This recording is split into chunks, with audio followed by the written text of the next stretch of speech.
Welcome to Business Leadership Podcast. In this episode, we have a special guest, Sachin, who has successfully transitioned from an 18 years career in law enforcement to becoming a full-time volunteer for Honor House Society. Honor House is a charity that supports our service personnel, including veteran, first responders, and emergency personnel who have been affected by occupational stress injuries, PTSD, and other mental health related issues. Their mission is to provide cutting-edge strategy for the treatment of operational stress injuries while offering a supportive environment for Canadian Armed Forces members, veterans, emergency services, personnel, and their families.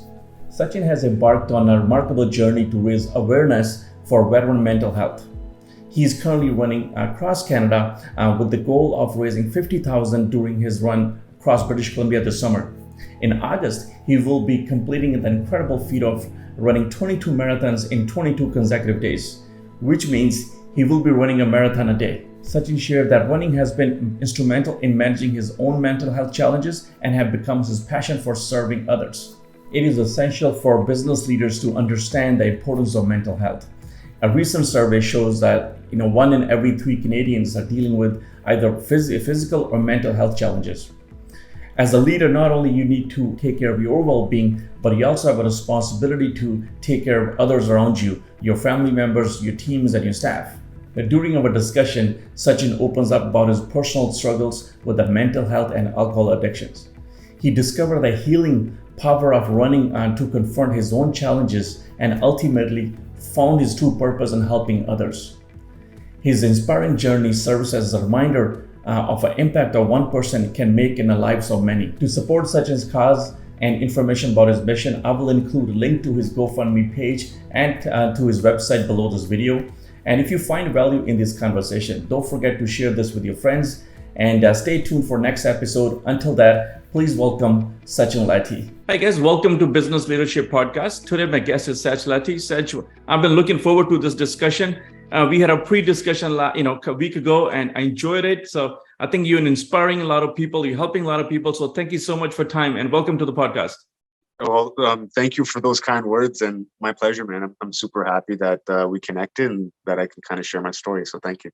Yeah, I'm looking forward to share your story with the audience. You're inspiring so many people and helping a lot of people as well. So if you walk us through, how did you get involved into helping people and running? So if you walk us through, I think it's a very inspiring story. A lot of people can relate to the story as well. Sure. Yeah. So just for your listeners, I'm a law enforcement officer. I've been working in law enforcement for the last 18 years.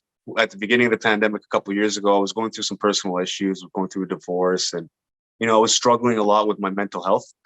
And I picked up a habit during the pandemic, which was running. And I was using running to manage my mental health because it was not in a good spot. It was a lot of stress, financial work, and various other things that I'm sure your listeners can relate to. Mm-hmm. And so I started running, and through that process, I started seeing some development within myself. Like I started seeing my mental health improving through that process. And for your listeners, I'm an athlete have been on and off for most of my life, but never was a runner. And so I've always stayed away from running. So I was very, very, very new to it. But I did notice the benefits that I was having through running wasn't good or fast or any of those things, but I stuck with it. And through that process, I had a bit of conviction and I was committed. And in about a year, so in 2021, I trained myself to run 100 kilometers on the 7th of November, 2021, and I raised $21,000 for a charity that I was supporting. And the charity that I was supporting supports veterans and first responders and emergency personnel with occupational stress injuries and mental health issues. So in a nutshell, that's who I am. And that's what I've been doing over the last couple of years is using running as a tool to engage with other people and raise awareness for mental health issues and concerns for various different communities and raising money. Well, a lot of people don't connect this running with that, taking care of their mental health challenges, right? So how did you connect to that? And what do you think that is that, when you run, that it help you deal with your mental health issues or challenges as well? You get over that stuff. So if you can share, like, how do you, I'm sure a lot of people go through those similar challenges, but they hardly connect that with the running. And I've And I think that, I listened to a lot of stories over the years, that something with that, when you push your hard yourself on a physically running, it deals with a lot of your health issues as well. Yeah, no, for sure. I can speak for myself, and so what I've noticed is when someone challenges themselves and puts themselves in adversity, through that adversity, you learn how to become a better person. So I used running as a tool to do that. So Mm-hmm. because running for me was extremely difficult. It wasn't an easy task. Mm-hmm. And it was a great deal of adversity at the beginning. So what do I mean by that? Okay, so for put it things in perspective, running 5 kilometers was hard. And like many people, when they first start running, it's a challenge because it feels uncomfortable. You feel tired. You feel a little, your feet hurt. And these various different things that people experience. And so that I would equate that to the adversity that you're feeling. You're Mm-hmm. feeling an adversity. What I saw as a benefit was still going through with the adversity and not quitting in the adversity taught me a valuable lesson that no matter what the adversity is in life, to continue on the path and not quit, to stick with what you actually want to do, because the adversity is where you learn things. At least for me, it is. Mm-hmm. And so now, from a mental health perspective, there is also physiological responses, like scientifically based, when you actually push yourself through an adverse physical activity. Your body, so your body and brain cannot tell the difference between physical or mental stress. Stress is just stress. And so you can simulate mental stress through physical activity. And what I learned was if I voluntarily put myself through very adverse conditions, i.e., running, and I gave myself time to recover from a run. So, go sleep, rest, eat. I then realized that I developed more mental capacity and resilience. So whenever something would happen in life, or let's say take now for example, if something happens in my life, like a friend gets mad at me, we get in a fight, those things don't bother me as much anymore because I've developed mental capacity through these physical activities. So I hope that makes sense in terms of like Mm-hmm. how it's helped me. Yeah, no, what the way I look at it, I'm not as, avid runner as you are, but what I find is running is, for me is more of a mental than a physical, right? So I find that every distance you run, you're solving different problems. So 5 kilometers, you may be solving some pain in your ankles or in a legs. Like 10 kilometers, you're gonna solve different problems. 20 kilometers is gonna be a different problem gonna come towards you, and then you have to solve it. So it's a problem-solving skills that you build over the time that help you deal with the personal and a lot of other challenges as well. I think Absolutely. that's how I see that I'm solving. It's more of a problem-solving exercise than simply Yeah. just running it. Well, I agree 1,000% because I think a lot of people don't connect the two pieces where in fact that is actually what you're doing. You're problem solving. It's a mathematical equation. You're trying to negotiate with yourself. I want to stop. Yeah. But you're discussing with yourself, no, but I must keep going. No, but I want to stop. I'm tired. No, what? So there's a negotiation happening that you're constantly doing through the entire process. So if you're running for 30 minutes, that negotiation isn't as much, which would be, let's say, 5 kilometers. If you're running for 100, that negotiation very much changes, and it actually develops your brain. It actually creates new neural pathways. So if you are focused and do the thing to the level that in which everyone is capable of doing, everyone is. Wow, very interesting. So if you're running 100 kilometers, you're definitely in a different piece, a different part of your, psychological area where you're negotiating on a very, it's not on, it's a spiritual level that you have to come across and it. So how do you keep yourself in that mental state where you, every time you negotiate with those, trying to solve those problems, and you always winning those battles with yourself? So how do you stay in that zone, or what do you call it, that, no matter what comes in your way, you're going to solve it and you're going to keep moving? So, I mean, that's a great question. And I think for me, it might be different than other people. Mm-hmm. So, but for me, how I continue always pushing myself and always putting myself in those scenarios is that it's not about me. I'm not doing it for myself. So, what do I mean by that? So let's say people go to work every single day, right? Yep. And people earn a living every single day. And if you're married and you have a family and you have children, a lot of people, men, let's say men, for example, feel like they have an obligation to their family, that they feel an obligation to provide for their children. And, that's why they get up at 5 a.m. to go to work, even though they might not even like the job that they're doing. They do it anyway, because that's their job and their responsibility. That's how I look at what I do. So for me to get up every day, so yesterday I ran 30 kilometers. Yeah. The day before yesterday, I ran 30 kilometers. Now I am very tired, but it's my job. It's my purpose to get up every morning to show that this is a possibility, to show that this is what can happen, to show that anybody can do it. If I can do it, anyone can. So it's not so much about me, because if it was just about me, I probably wouldn't get up and do it. Yeah. I wouldn't do it. Yeah. So you got to keep the purpose in front of you when you're going through these challenges. So that's a great way of solving those problems, because you stay on the focus. So when you're running, 100 kilometers is a period of a time as well. You're going through the time, and definitely you're going to get off a track. You're going to bring yourself on a track. So what are some of the, techniques you can share with the audience that you keep the purpose in front of you? I don't know if you repeat yourself over and over, you listen to some music, or how do you keep the purpose right in front of you and stay focused on a purpose so you don't go off track? Yeah. So you're right. Let's use the example of a 50K or 100K or whatever. It could be 5K. It doesn't really matter. The number isn't really different. It's just depends on the level of the person who's doing it. But let's use that as an example. Yeah. Let's say if you're running for 10 to 15 hours, you're going to shift a lot mentally. And so for me, I to bring me back to my purpose, I have mantras in my head, or I have phrases that I continue to say. And they will shift and change throughout the time. So maybe at the beginning of my run, I know what kind of person I am. I like to go really quickly. So I remind myself at the very beginning, racing is pacing.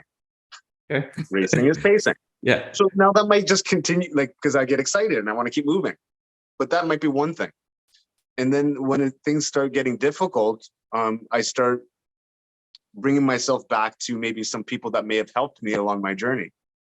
And people that invested their time in me to help me get to where I am now.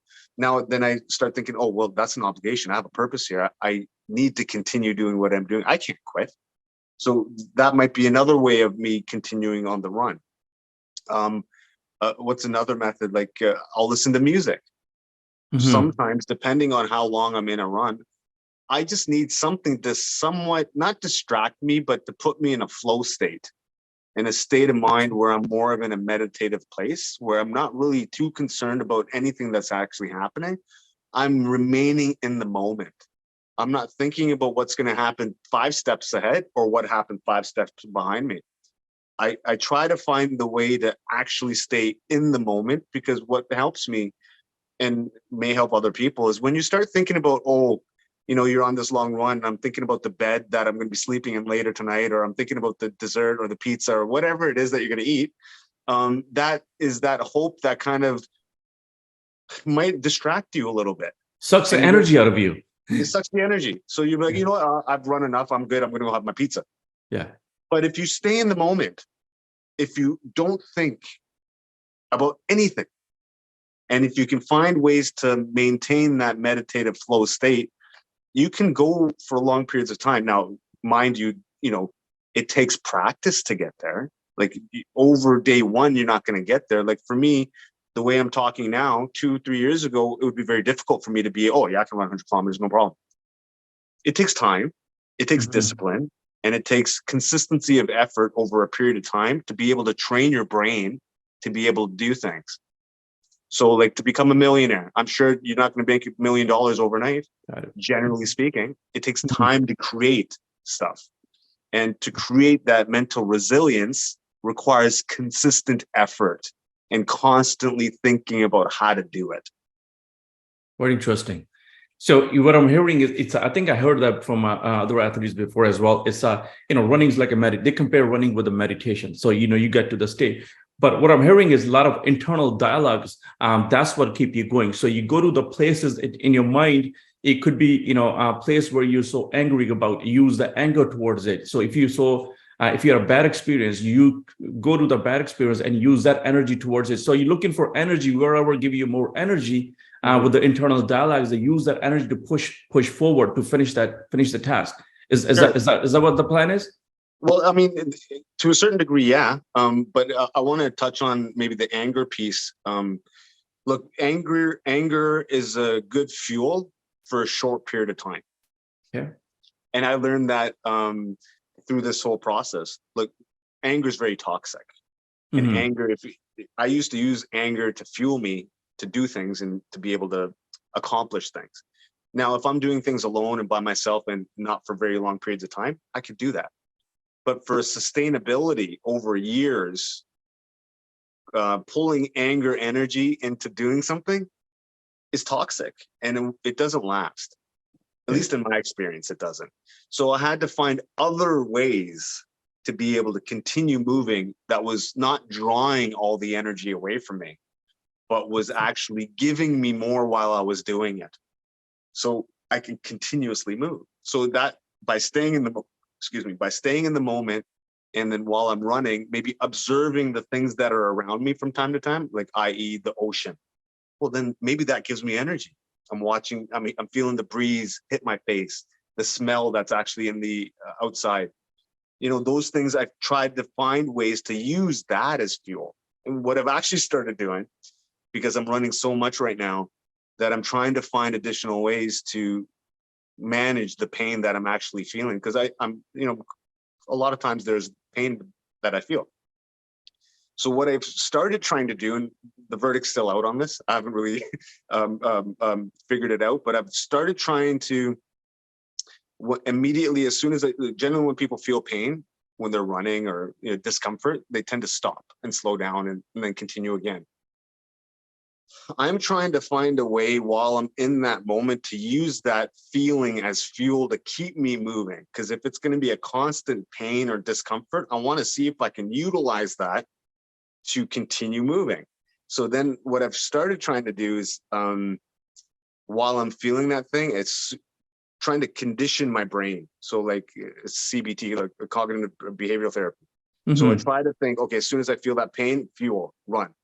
So I make the connection immediately, fuel, run, fuel, run, fuel, run. Now I'm testing it out. I don't know if it's the right way to do it, but that's what life is. Life is an experimentation. Trying things. Life is trying different things, see what works, what doesn't. But to get there, you have to start.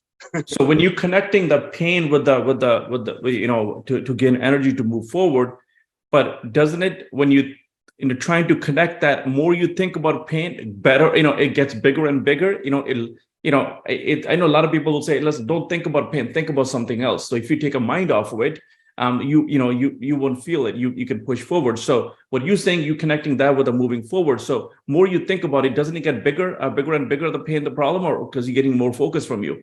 I don't know. I haven't done it long enough to really trend it out. But when I have been doing it the last few times, it has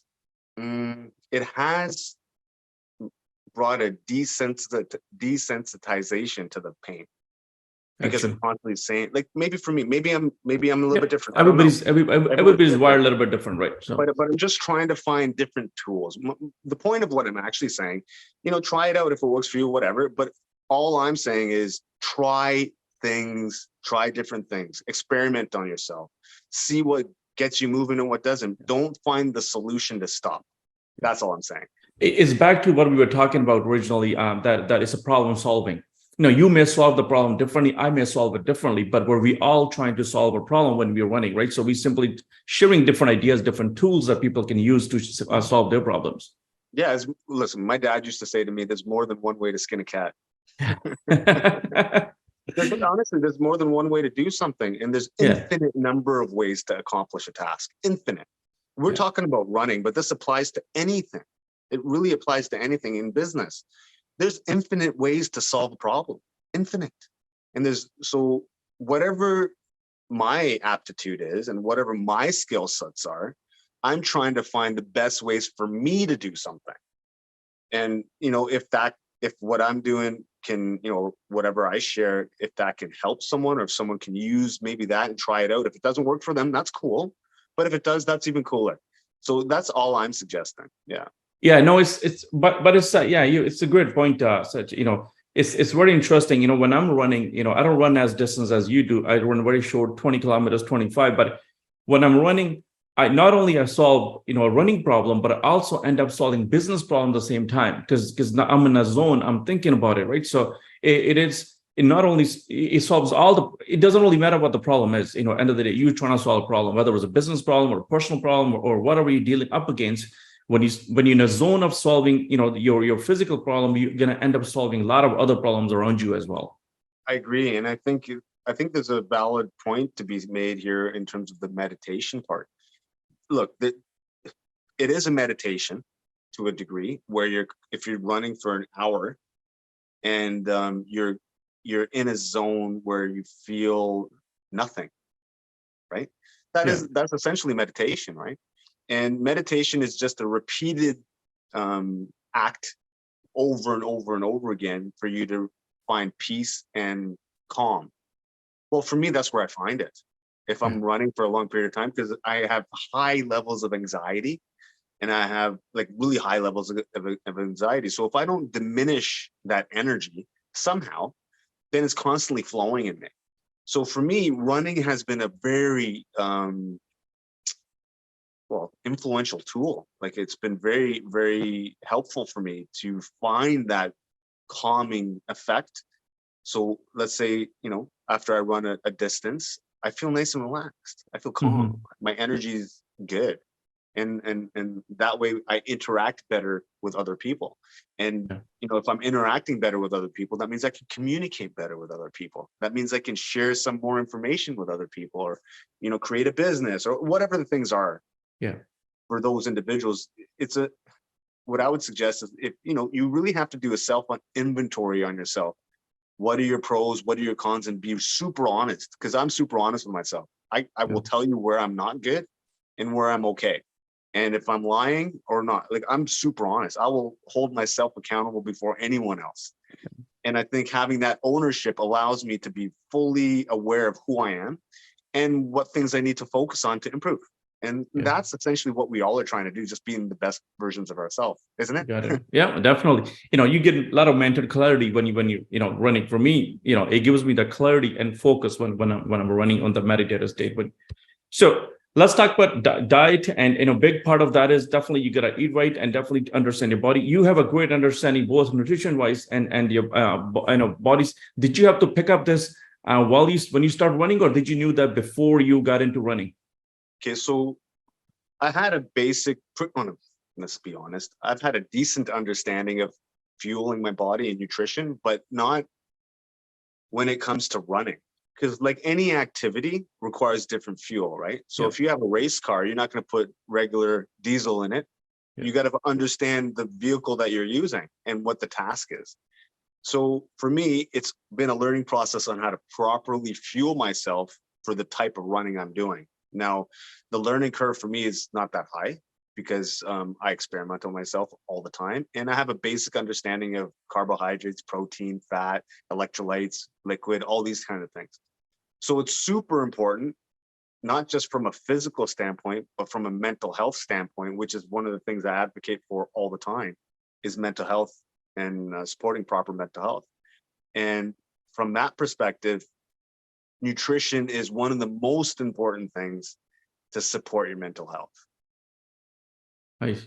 Yeah, very interesting. You got to understand that, without it, you're not going very, very, very far, right? So you got to understand your body, and you got to, more importantly, understand what works for your body, right? What works for you may not work for somebody else. So you need to pay attention, understand, that definitely, those are the problem you're solving when you're running. That, what did I eat wrong that is stopping me to go the distance I want to go?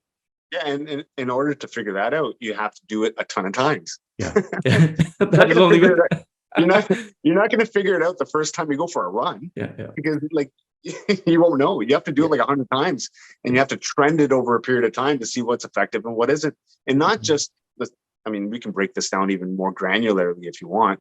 Look, it also depends on the temperature that you're running out. If it's sunny out, the humidity, all those things, the time of day. Like when you're trying to run or do any physical activity to a really high level, the nuance is super important, right? Mm-hmm. So my shoes, my socks, like all of those things. Little details, every little thing. Little details make a difference because, I'm trying to find every edge. I'm trying to look for your listeners who may not know. Like I'll be running 22 marathons in a row in August. Mm-hmm. And to run 22 marathons in a row requires like limited mistakes, limited errors. Yeah. Now I'm not running for time, but I'm running for endurance to see if I could potentially do that. And then, I have other plans over the next couple of years for me to execute against those. I have to really know at a really finite, like a granular level, what affects me, what doesn't affect me, how can I optimize my body, how can I efficiently and effectively move across a period of time with a certain amount of speed. Very interesting. So let's talk about on your goals. So 100 kilometers is already long enough. This is way longer. Anybody who are listening probably trying to achieve that. So that's a big goal itself. Now you're setting up a much bigger goals. So what inspired you to do this 22 marathons in a month? Let's talk about and why set up that goal and how are you preparing yourself for that? Yeah, great question, man. Thank you for asking it, dude. Thank you. So I started preparing myself last December. So I'll be running 22 marathons in 22 consecutive days, starting August 5th to the August 27th. I live in British Columbia, so I'll be running from a town called Revelstoke, which is on the eastern border of BC, to Victoria, which is the capital of BC, which is on the western side, on the island. And that's approximately 1,000 kilometers. So I'll be running approximately 1,000 kilometers in 22 days. Now, why am I doing it? To answer your question, I'm raising awareness and funds for Honor House Society. It's a charity that's in the lower mainland of British Columbia that supports veterans, military staff, first responders, and emergency personnel in uniform that are suffering with occupational stress injuries and PTSD. And this charity is a small charity, has one employee. They service all members, active or retired, that require a place to stay, a home away from home, and also to provide, cutting edge treatment that they may need. So one of the reasons I'm doing this is to raise money for their ranch in Ashcroft, BC, which is about 4 hours from Vancouver. It's on 120 acres, 10 cabins in the mountains that will have equine therapy and other therapies for members to go and get their treatment. So that's one of the reasons I'm doing it. Now, the 22 days, why 22 days? Mm-hmm. I picked 22 because it's a significant number. In 2011, in the United States, there was a study conducted that revealed that 22 veterans a day commit suicide. Now, Wow. That's a crazy number. That's very high. Very high. That number is likely a lot higher once you start incorporating law enforcement, paramedics, firefighters, and Canadian military and stuff. So that study was just in the United States and just for veterans. If you were to incorporate all those other people in Canada, that number goes way up per day for suicide. So that's why I'm picking the number 22. And I want to be able to highlight that that's a major issue. And I think here in Canada, we have a bit of an issue in terms of addressing this. The United States, maybe not as much, but we do here. I think people think in Canada that our government fully supports these types of people, and they do to a certain degree, but there are massive gaps. There shouldn't be a reason to have someone like me to be raising money to do these things. Yeah. But the reality is it has to be done. And I've elected to, change it, have a change of direction in my career and focus all my energy in this area because I feel like there's a gap and the gap needs to be filled. And, I like to run, and so I thought I'd do it. It's unfortunate that we have to fill those gaps, but those gaps should not be there. These people given their whole lives to serve community, and now somebody has to raise the funds to help them out. So do we know why those so high in numbers in a suicide, Sach? What's causing that? Is it just the longer service time, or any idea what's causing that? So there are a ton of different reasons. The main reasons that I've noticed, have been not so much what they see on the job, because I mean, the reality is when you get into policing or military experience, you go in with the understanding of, oh, I'll probably see things that are not pleasant, right? I mean, there's Yeah. an understanding of that. What there isn't an understanding of sometimes is that there's organizational issues and funding issues or support issues or feeling valued or these various different things that are affected. And, public perception of these people isn't the greatest. So that has an effect as well. And, the support systems within the organizations aren't quite where they need to be yet. Hopefully in the next 10 years or something, they get better. But these are some of the reoccurring issues that I've noticed that have, culminated to such a sad number. Yeah, it's very unfortunate that the number is so high that we get wow. So are we definitely you helping out? That's a the great help for these organizations. Do they get any political help as well? Like, is the leaders talking about it? That how they're gonna solve this problem? Have you heard any of that from our political leaders or any business leaders? They're gonna solve this problem? No. So Wow. so for me, I don't like pointing fingers. I don't like complaining. Even though that people may be complaining and there's lots of fingers to be pointed. I'm about action and taking responsibility for what I can do. And I can't control anyone else. I can't control the narrative or anything. I can only control what I do. So I've made a decision to do this thing, raise money and commit my life to doing this for forever.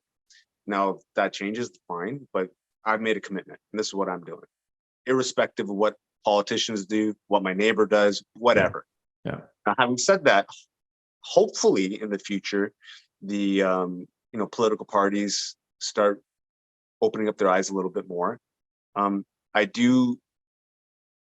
should be careful here, but I do think perhaps the current government hasn't been that supportive based on my experience. Mm-hmm. And considering that, there have been more suicides over the last 2 years in Canada that I'm aware of, based on the law enforcement and veteran community. So, people do talk, but there's limited action. Gotcha. So when you left that enforcement, is that when you find out that challenges you're dealing with the health side? Some of your challenges you talk about that is it because when you left that service and that's when people feel more, or when they're in a service they feel more of that? Great question. For myself, I can speak for myself. So I've served for 18 years, and some people may get to a state of disillusionment where they feel like what they're doing may not be helping or may not be affecting change. So for me, I've always wanted to have a positive impact.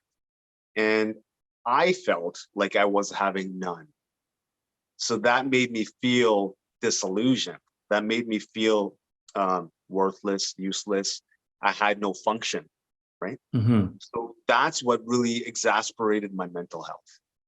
I felt like my life was a waste, Mm-hmm. essentially. And so that's for me. I can't really speak for anyone else. I haven't done the studies or surveys or anything like that, but I suspect that I'm not isolated in feeling that way, and I suspect many people probably feel that way. Maybe the difference for me is I had some pretty amazing people around me that supported me in that struggle, and I know some people that are pretty amazing that do pretty awesome things outside of the government and first responder world. So for me, I saw that there was an opportunity, that there are other ways to help people.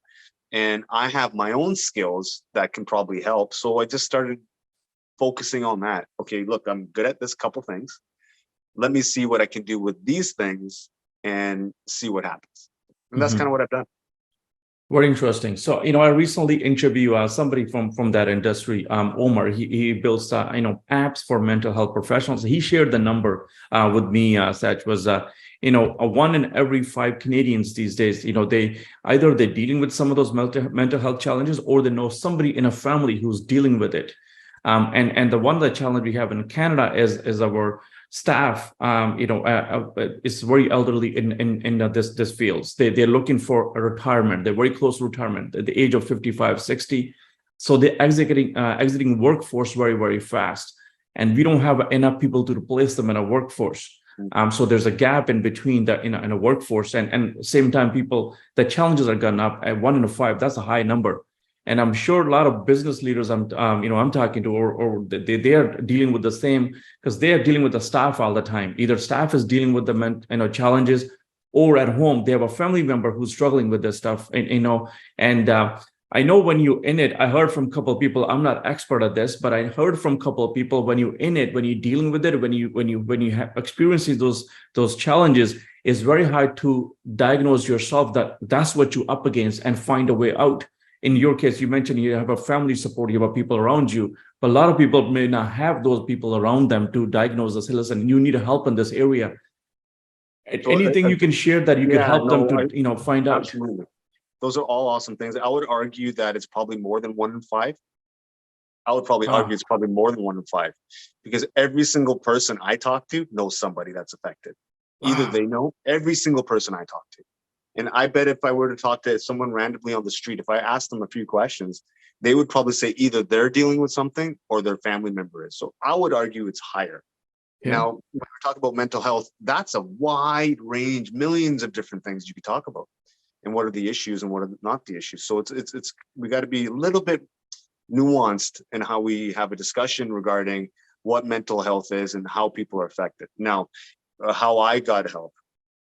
So I did mention that there were some people around me, but I had to make the first step. No one was coming to save me. Mm-hmm. No one was knocking on my door. Hey, bro, you okay? No one gave a whatever. People have their own lives. People are living their own lives and their own problems. So no one's going to come check up on you. Like, I'm 45. Who's going to check up on me, right? Yeah. So we have to be aware enough to know, oh, wait a second, something's off here. I need to do something. This is not good. That's what precipitated me to reach out. I went to go see a psychologist. I actually went to do that myself, because I saw and maybe for me, I was at such a bottom that it was kind of obvious that I needed some help. And I pushed myself to do that. But it's been a constant 3 years of seeking out people that have more experience than me, seeking out people that have more knowledge than me, seeking out people that have all these things than me, so that I can at least get some input and some suggestions to how to live my life better. All I wanted to do at the time I was dealing with us, I just wanted to be happy, man. I just wanted to be happy. I had no other desire, but just I want to be happy. And for me, that was the question I asked. I just want to be happy. How do I do that? Because I've never been happy. So it's very basic. When people get asked, what do you want to do when you grow up? This, that, and the other. As a kid, I just wanted to be happy. Yeah. And I just, never had the right tools to figure that out until I started engaging with some professionals. Very interesting. Yeah, you gotta seek help. Nobody can help you. Because when you're dealing with those challenges all in your head, and a lot of people, even living with you, they have no idea what you're struggling with, right? You gotta be able to open yourself and share what you're going through. Otherwise, you could be living in the same room, and another person has no idea what you're dealing with. 100%, and that's the tough part. So that's part of why I'm doing what I'm doing, because there is a level of stigma in various different communities where people feel like they are either unable to or unwilling to share what they're dealing with, right? And look, I understand what kind of person I am, and I'm a fairly active guy. I'm fairly fit. I'm fairly alpha when it comes to many things. So I feel a level of responsibility to be able to talk like this vulnerably, to show that it's not weak to talk like this. It's okay. Yeah. And if people need to reach out and talk to people, do it, man. I did. And if I didn't, man, look, if I didn't, I don't know where I'd be, but for sure, I wouldn't have raised $50,000 in less than 12 months for other people to get some help. Well, you inspire a lot of people to deal with their challenges, right? And you motivate a lot of people, physically, even though you don't have that problem, dealing with that, you don't have to deal with the health challenges in order to help out other people. People even with a good health, they can join you and they can help out the, veteran because there's a, big cause. They're dealing with their struggle. So you don't need to go through those challenges to help out people. So you're inspiring people with a different affair of their lives.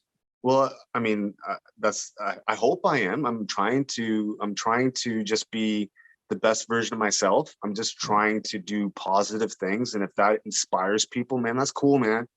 I'm just trying to do my best. And I think by doing so, hopefully that inspires people because I'm trying to do things that are the reason why I'm running is to show. Like I don't like I've never to be honest, man, like I'm not someone who loved running. I hated it. Yeah. Absolutely hated it. Now I don't mind it. I'm okay with it now.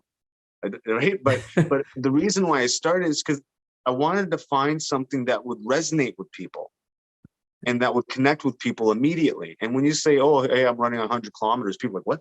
You don't have to be Yeah. an athlete to know what that is. Yeah. Yeah. What I find is that such as, I need to inspire myself and I'm not easy guy to be inspired. So when I'm pushing my boundaries, physically and mentally, I'm achieving something. I'm looking at a mirror, I'm inspiring myself. I'm going to go, okay, that's the guy you inspire. So I just want to inspire myself every single day. When I do something better in a business or running, I just inspire myself. That's all I want to do. So every time I add a couple of kilometers to what I do, inspires me before I inspire other people. I'm simply saying, hey, look what you did today. You went a little bit extra. You know what, man? And that's awesome, man. I love that you said that because like there's something called built belief, right? And for me, for the longest time, I never had a good self-worth or self-confidence or all these types of things, right? And you would be surprised. Like, I mean, I did a lot of other things in my life, but Yeah. never have I felt the confidence and self-worth that I have today. And why is that? Because I think it's because I've continued to do something that's extremely challenging. And I'm doing it over and over again. And I'm succeeding to a certain, at least to my standard, I'm succeeding. And in that, that's built an inner belief in me, Yep. my own confidence. Forget about Definitely. anybody else, man. Yeah. I believe in myself now. Yeah. Now, when you're able to believe in yourself, there is no limit. Yeah. There is zero limit. And I believe that now. So I don't have any limiting beliefs in my brain anymore.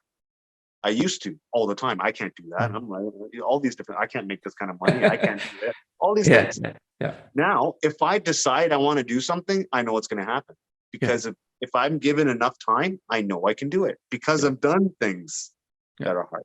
This is a self-talk we were talking about early on, right? So when you're running, these talks are very important to yourself, right? So if you're tired at 60 kilometers, and you've done 100 before, it's a talk. Hey, you did 100 before. What's wrong with you? Let's Yeah. push 120. Let's push 130, right? So these are those self-belief and self-talk comes into play at that point to push yourself a little forward. Right. And so for me, the athletic part's one part of it. So that allows me to keep pushing, right? But I try to find additional anchors to get me to move even further. So like to your point, I ran 100 kilometers. I hadn't ran a marathon before I had run that 100 kilometers. I set a goal of 100 before I even did a marathon race. Wow. Like Mm-hmm. I said, what's the most I can do? I didn't bother with 21K race or 42K marathon. Now in training, I did that on my own, but not to enter a race and not to just do one race once a year. Because a lot of people say, oh, I've done a marathon. Cool. When? 5 years ago. Cool. Good for you, bro. Yeah. Yeah. You have to continuously keep pushing yourself. Yeah. Otherwise, what's the point? Yeah. Those skills are perishable. Yeah. You have to always test yourself physically, mentally, emotionally, spiritually, all the things, if you want to be a balanced person, right? And for me, that's what I'm striving for. I'm striving for all of the skill sets to increase, not just running, but emotionally and intellectually and spiritually and all the things that are associated to being alive today and being part of a community. Those all things are matter. They'll all matter. And Wow. I feel like for me, that's what I want to achieve. I want to be the best version of myself. challenge yourself in every single area, and see what can you do, right? So keep Yeah. pushing yourself. Yeah. So let's talk about the charity. So that's the one charity. So that's a goal you set up for August. Yeah. Is there other goals coming down the pipe? What sort of plans are set for you? Yeah, man, I got my next 2 years are kind of planned out. So in August, so in August, I'll be running those 22 marathons. I started planning that last December. So it's been constant training up until then. After that, I'll probably need at least about 4 to 6 weeks of recovery. So that'll take some time. So I'll probably rest my body will need at least 4 weeks of nothing. Yeah. And then after that, we'll start planning for the next challenge, which will be running halfway across Canada. So next summer, this is the tentative plan, and it might change logistically, but right now, tentatively, I want to do 22 ultra marathons in a row next year. So, which would be running from Regina to Victoria, which is about 1,800 kilometers. And the reason why I'm picking Regina is not because it's in the middle of the country or anything, because the RCMP training facility recruiting center is in Regina. It's called Depot. And I want to start my run from there.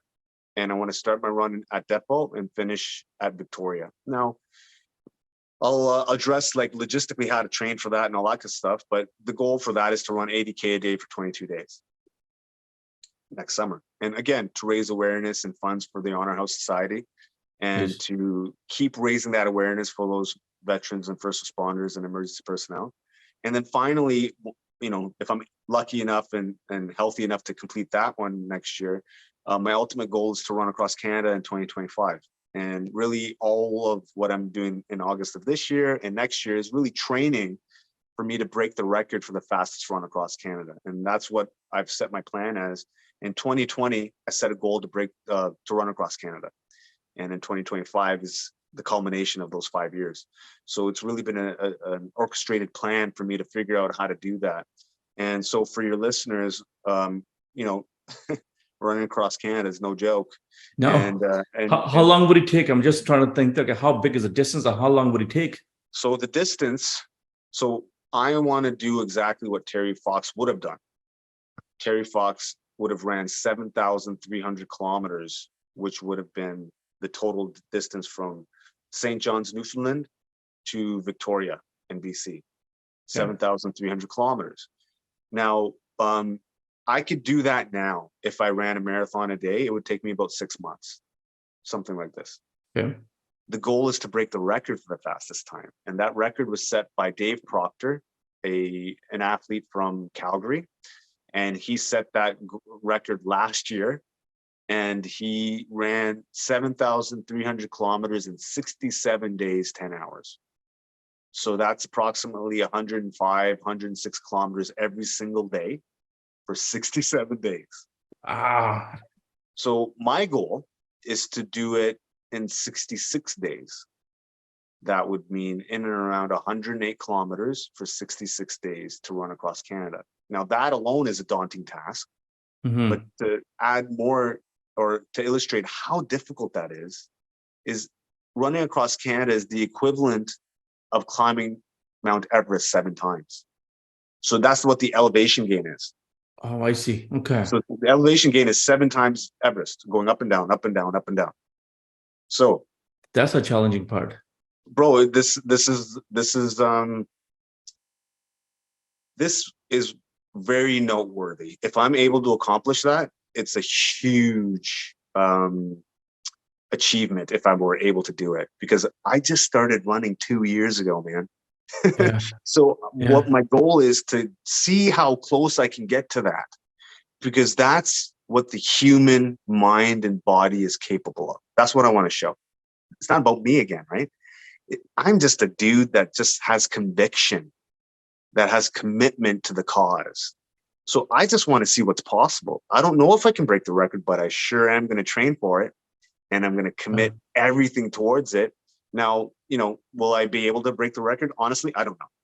Will I get close? That for sure. I know I will, for sure. And within 5 years, look, the very bare minimum, I think, like, I'm pretty certain I can do 80 to 100 kilometers every single day by the time I get to 2025. And then within a 5-year span, the goal is to show people I went from zero Yeah. to running that distance within 5 years. That means anybody can do it. Yeah. That means anyone can achieve anything given the time, conviction, and commitment. Hands down. It just shows a body, human body has no limitation. Mind has no limitation. When you expand it, there's no limitations to that. There's one limitation, our own Belief system. Yeah. We put our own limitation.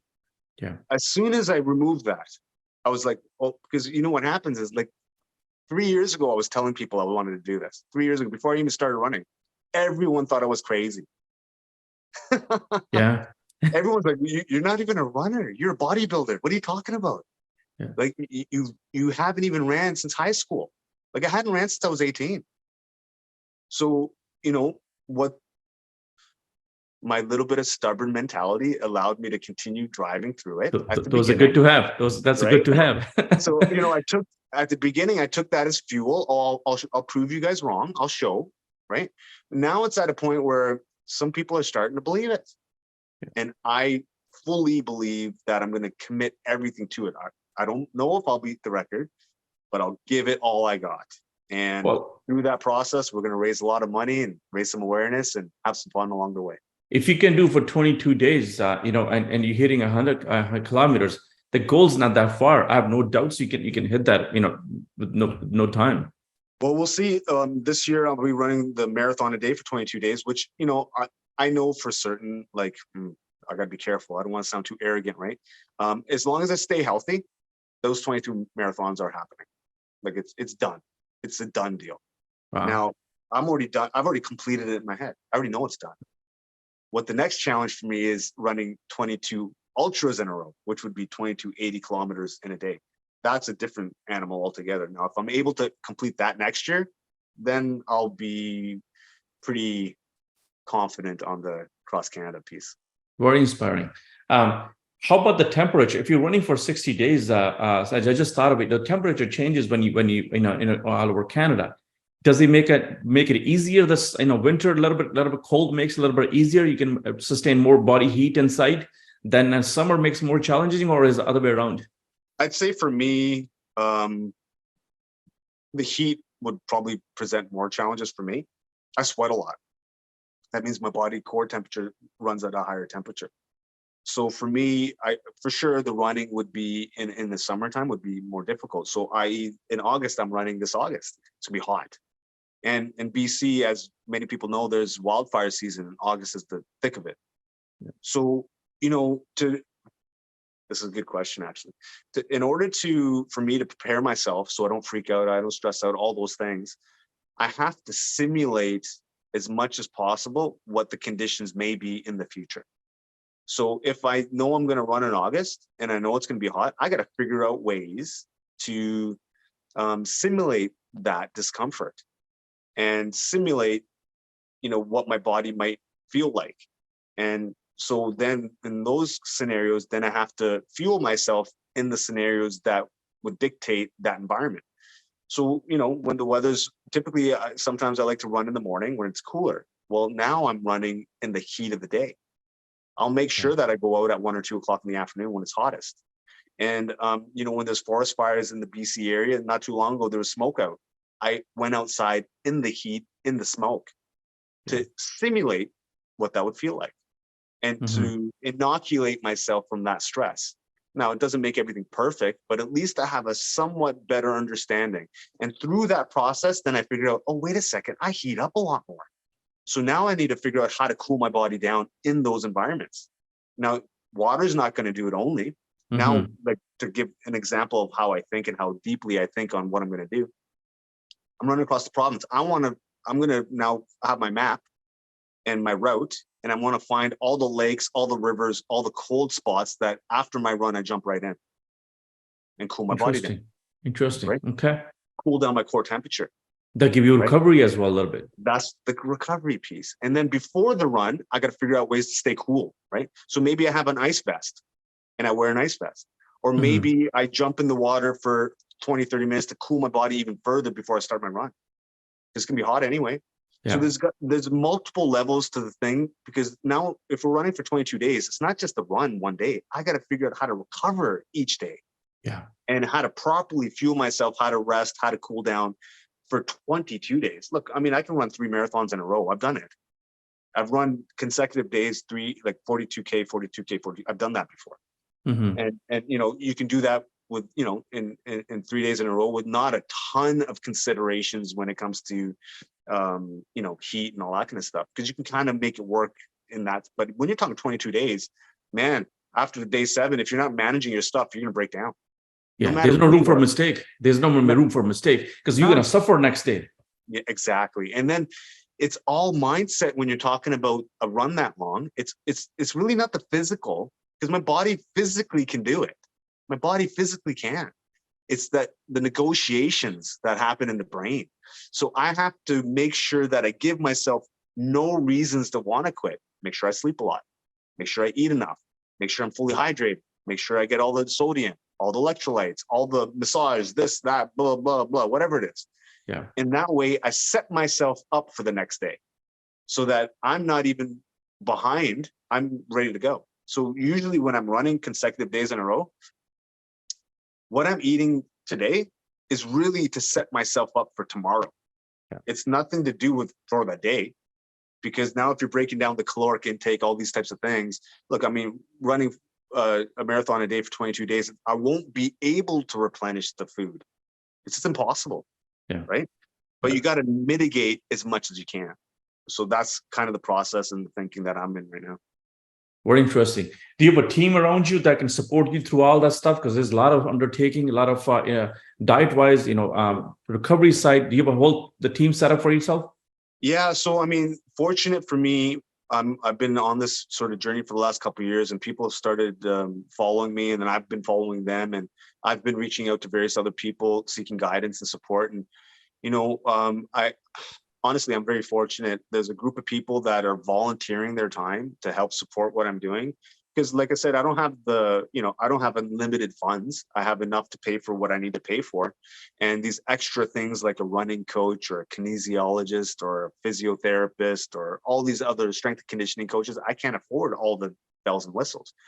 But these people that are joining me and a part of my team now, they all align with me and they all believe in what I'm trying to do. So their way of doing service is by helping me. So Beautiful. how they see it is like, oh, we're helping the community by helping you. So yeah, super lucky, man. I've 2 people that are really mindset performance coaches for me. A friend of mine, Sean Taylor, and another friend of mine, Seb Lavoie. And I'll just kind of highlight those 2 guys because I think it's very significant and very important that I mention them, because you may want to talk to them actually. Sure. So my friend Sean Taylor, he's a retired Tier 1 operator, Special Forces from Canadian Army. And my friend Seb Lavoie, he was also a RCMP member, retired ERT, 12 years as a team leader. So very tip of the spear in their sort of performance and mindset kind of environment. Now, what they do now is they coach business leaders and pretty much anyone that wants to get to the next level. They provide insight and mindset coaching, and but from a real perspective and like real sort of application perspective. Not so. What am I trying to say? Most people that I see that give mindset coaching haven't done a thing.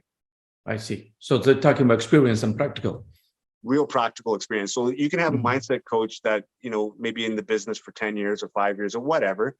They really haven't achieved anything, but they can speak well. Never build a business. Never built a business, never was in the trenches, never really grinded hard, never overcame anything, but they see something on TV and they think they speak well and they think they're going to start doing a thing.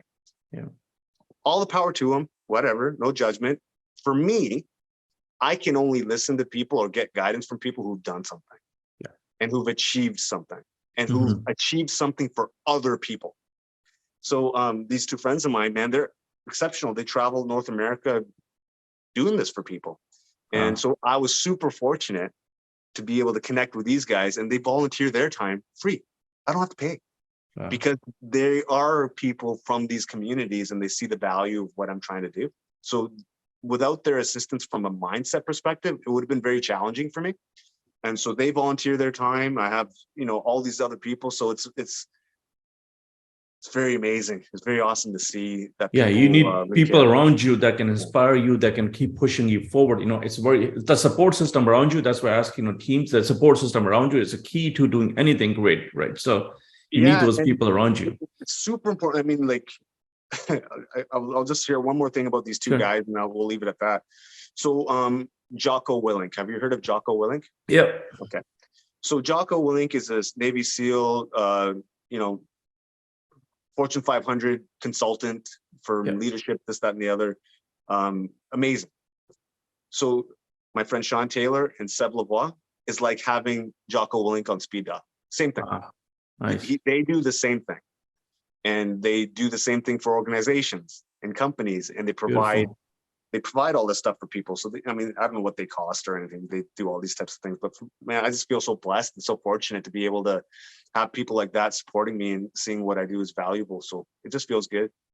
Yeah, no, it's you need that support system around you, because you guys helping out a lot, inspiring a lot of people. You're setting up a new stand. Definitely it's a lot. You guys giving back. So I always wonder, such when somebody's giving. I know I can speak about our Punjabi community as well, right? So I can speak about, but I don't know other people, but I know service to other humans is a big part of our community. It's built into us. So I'm trying to think that you're coming from a place where you want to give back to a lot of people, you want to help a lot of people. Is that connection to service to other humans? Is that where spiritual level that's coming from? That's what connection is, or is it just organization level that you're trying to help out? That's an awesome insight, man. So I've never been a religious person, never even really been spiritual. Having said that, the last 3 years have been very transformative for me.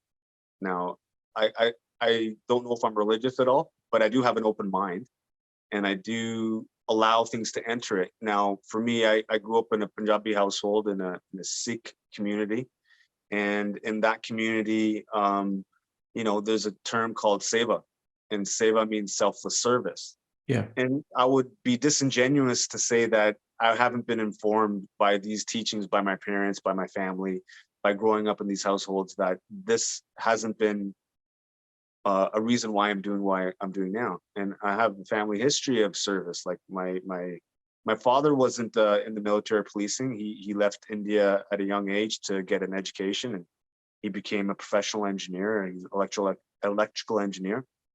But my grandfather, his father was a police officer, and he was a chief of police of a town of the size of Toronto. And my grandfather, so my great grandfather, so my dad's grandfather was in the British Indian military. He received distinctions from service, and then my great uncle was instrumental in creating military intelligence in India.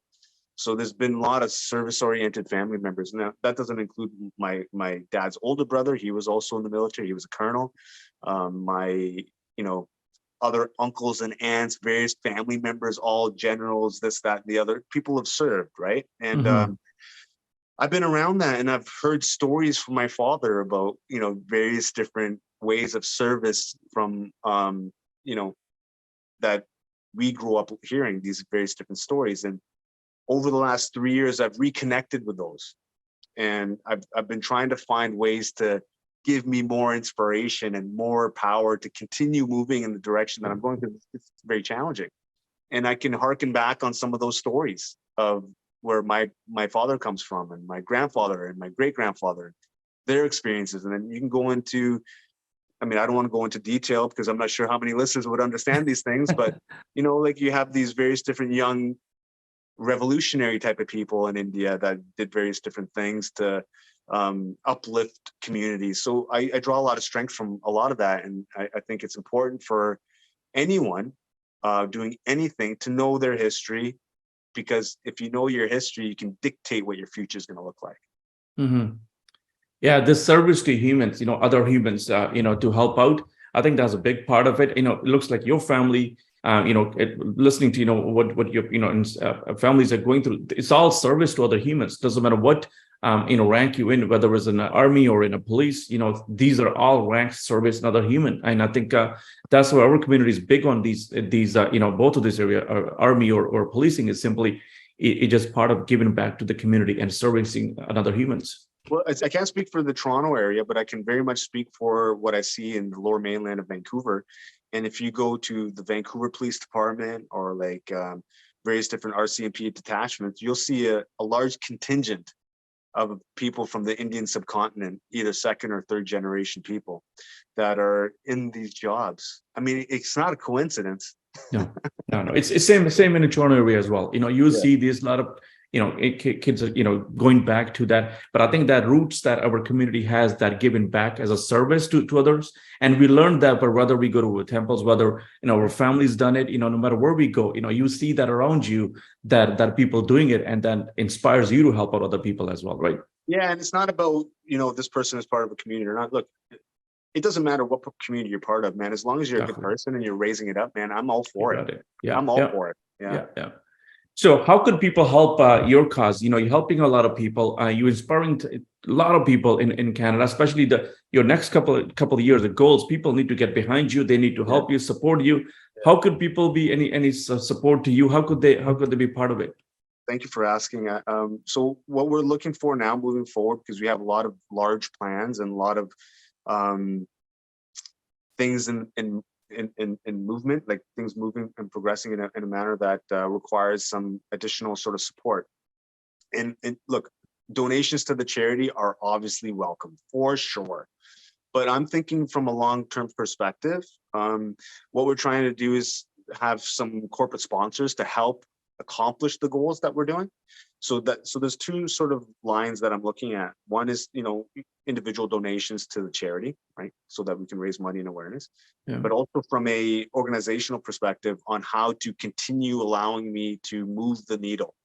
And what that means is, it's going to cost $20,000 to $30,000 for me to execute against August, right? Running 22 marathons requires transportation, hotel, gas, food, all the volunteer support. Like there's a lot of people involved that require, food and whatever, right? So these things cost money. So, again, in next year when I run across the province, across half Canada, requires support. And, I have no problem figuring all those things out, but I would love for the right organizations who may align with what I'm talking about and who may see value in what we're trying to do, that might want to be part of something historic and something that will bring a lot of good to a lot of people.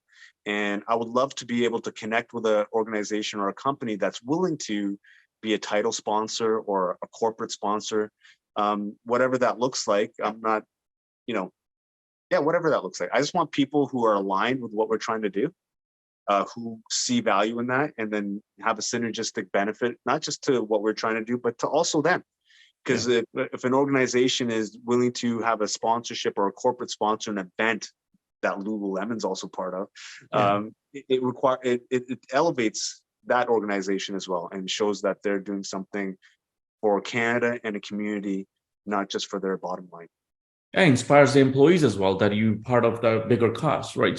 So definitely, I'm going to include a link to your nonprofit. I think that is a page on a GoFundMe. There's a page on a GoFundMe set up. So I have a GoFundMe that it's under Sachin Motion's Run to Remember, and any donation that's made through that GoFundMe goes through PayPal and goes straight to the charity. So anyone who makes a donation will receive a Canadian tax receipt. Okay, so I'll include the link below. And how about the corporate sponsorship? How can they connect with you? Where do they go? Any corporate sponsorships, people can email me directly at sachinlatti@gmail.com, or they can go to my website and they can email me through there. So, or they can come to my Instagram and direct message me. However they feel is the easiest way for them to connect with me. Just connect with me directly, and we can have a conversation. We can go from there. Yeah, I'll include link to your Instagram and to your, Sachin Motion website below this video as well. They can simply click a button and they can connect with you and go from there. Listen, these are, discussions that inspires me to do this, the YouTube, discussions more. but a business leader who are watching, I know we always, as a business community, we always look for channels to give out, give back and inspire your employees or many different areas. So these are the causes. They need to get behind you and they need to help you. I will encourage all business leaders who are watching or listening, connect with you, have a conversation with you, and get behind you to help out with the events that you have a big goal set up for yourself. You're gonna need some help. So everybody needs to just get behind and start helping. So definitely we need to inspire this new generation. There's a lot of kids, dealing with a lot of mental health challenges, a lot of other challenges, right? So more we get involved, more we, start the awareness for these causes, we can help a lot more people.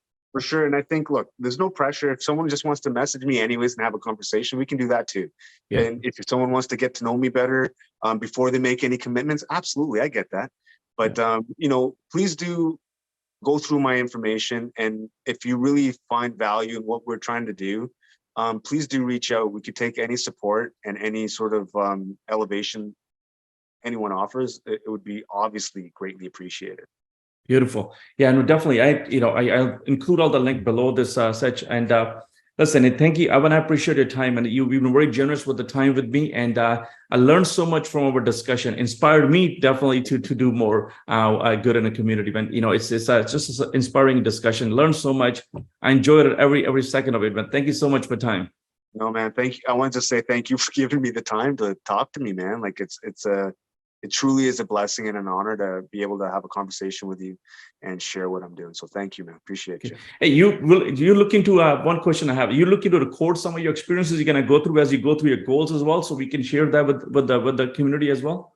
Yeah. So we're trying to, as you know, these things cost money, right? Yeah. But what we are doing, we will film as much as possible through the August run, and ultimately in 2025 we want to be able to secure a movie, or not a movie, but a production team and a crew, so that we can film a documentary tracking me running across the country in 2025. So really the next couple of years also establishing me as an individual who's going to be doing something in 2025, and then filming a documentary of the whole process of what's happening, why we're doing it, how we're doing it. And then hopefully, maybe put that on Netflix or YouTube or wherever we can eventually to reach even more people. Wow, beautiful. Hopefully we can help out in that area as well. We're building a studio as we speak. So We'll talk about that project in a future, see where we can help out. Brilliant, man. Thank you so much, brother. Thank you so much for time, Sid. No worries.